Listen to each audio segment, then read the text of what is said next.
В этом видео я покажу основной принцип работы в системе Hotline, какие команды, статусы и возможности есть при работе с системой на стороне топи группы. Итак, у нас есть тестовый бот, который называется сам сервис Support Bot. Мы сделали и подключили его в предыдущих видео. И этот бот подключен к топи группе, которая называется сам сервис Group. Теперь давайте предположим, что вот это окно с открытой веб-версией Telegram будет пользователем, который также хочет обратиться к нам через бота с каким-либо вопросом. Итак, пользователь пишет что-либо боту. Пускай это пока что будет банальное приветствие. Хотя почему только оно? Давайте это еще будет стикер. Мы же в Telegram. Пользователь получает автоматическое приветствие от системы. И обратите внимание, что как только пользователь написал что-то, на стороне топи группы создался топик, соответствующий данному пользователю. И через этот топик вся ваша команда на стороне топи группы теперь может взаимодействовать с данным пользователем. Давайте отправим какой-нибудь ответ. И, например, приложим какой-нибудь стикер. Мы же в Telegram. Все эти ответы сразу же приходят пользователю. Пользователь в ответ может либо что-нибудь еще написать, либо даже отправить голосовое сообщение. Пользователи часто так делают. После этого все приходит сразу в топе группу. Ну, иногда с небольшой задержкой, буквально секунды или две. Вот, все пришло. Мы можем дальше продолжать диалог с пользователем, отправлять ему практически любые типы сообщений. Ну, например, давайте отправим фоточку с котиком. Или, например, презентацию. Все работает практически со всеми типами файлов. В качестве примера, например, вот можно взять и отправить пользователю скриншот.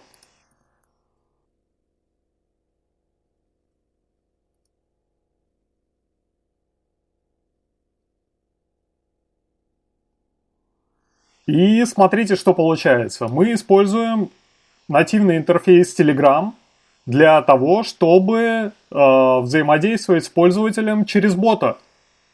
Именно в этом и есть главная магия и принцип работы Hotline. Что теперь вы можете супер удобно общаться с множеством пользователей, не покидая Telegram.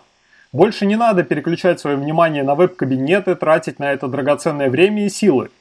При этом сохраняется весь контекст Telegram. Вы можете использовать все основные типы сообщений, пересылать их коллегам или в чаты с партнерами.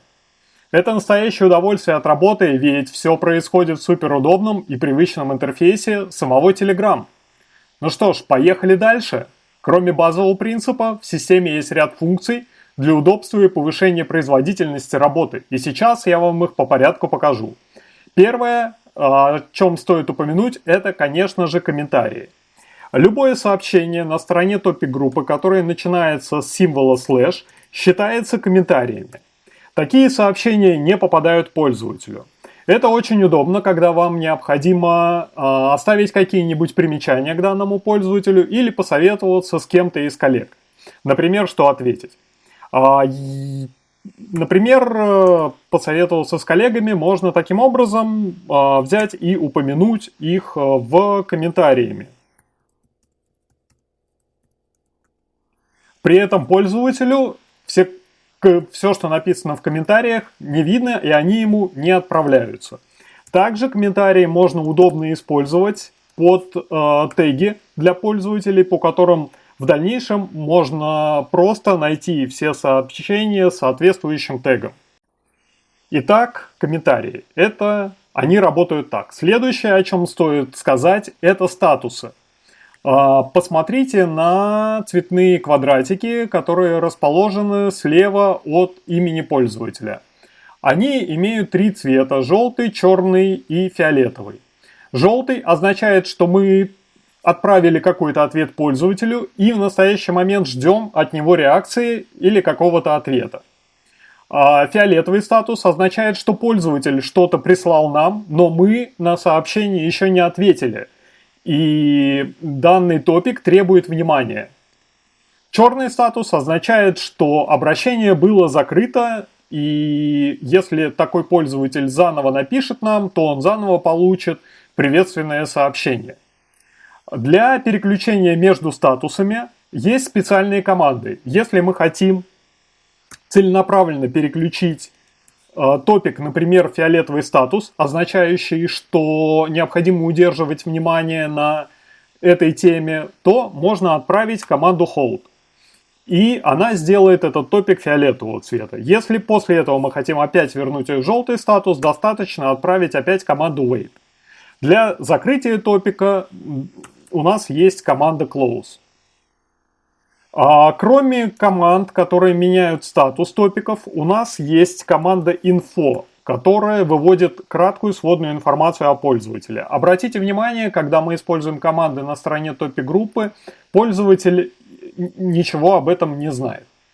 Кроме команды info, у нас есть также команда ban и unban. Соответственно, чтобы забанить или разбанить пользователей, которые вас огорчили.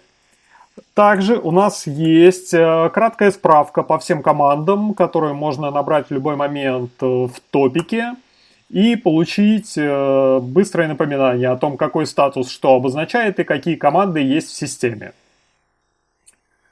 Идем дальше. Что еще у нас есть? Например, поскольку мы работаем через топик группу Telegram, у нас есть возможности, которые нам предоставляет сам Telegram. То есть, например, это пин сообщений, содержащих важную информацию от пользователя. При заходе в топик такие сообщения сразу видны, и можно быстро вспомнить, о чем был диалог. Также Telegram предоставляет возможность текстового поиска по группе. Это очень удобно, реализовано, все как обычно, все как вы привыкли. Также Telegram предоставляет возможность настройки уведомлений. То есть, если вы работаете командой с большим количеством пользователей и вы хотите получать уведомления только из топиков, которые обрабатываете вы, соответственно, у других его уведомления можно отключить. Также у нас поддерживается переименование топиков. То есть, если хочется, можно сделать edit топик и поменять название. Также топики, которые вам не нравятся, можно удалить. И также можно сделать свои собственные топики для того, чтобы, например, хранить быстрые ответы. Create. Some answer. Ага, и топик был сделан. Вот в чем дело. Так что можно делать свои топики, например, для хранения быстрых ответов. Для того, чтобы всегда можно было зайти и быстро отправить ответ. Для этого удобно, можно запинить этот топик, и пересылка сообщений делается буквально одним действием. Например, так, после чего выбираем пользователя. Вот, пользователь получает быстрый ответ. Можно использовать и другие способы, это всего лишь один из способов отправки быстрого ответа. Также есть топик General, в котором можно, например, общаться командой о том, что происходит в группе, обсуждать какие-то вопросы. Если нужно, можно сделать и еще один топик. В общем, топиками вы управляете на свое усмотрение. Вы можете в любой момент добавить новых участников в группу. И также вы можете добавить администраторов. Это делается на кнопке Manage Group Administrators. Вы можете наделить любого из пользователей группы специальными правами, например, на управление топиками. Итак,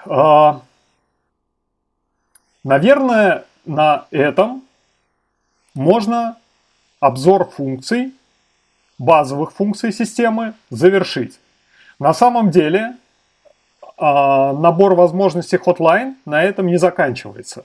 Но для начала хватит. О более продвинутых вариантах использования Hotline мы расскажем в отдельных видео.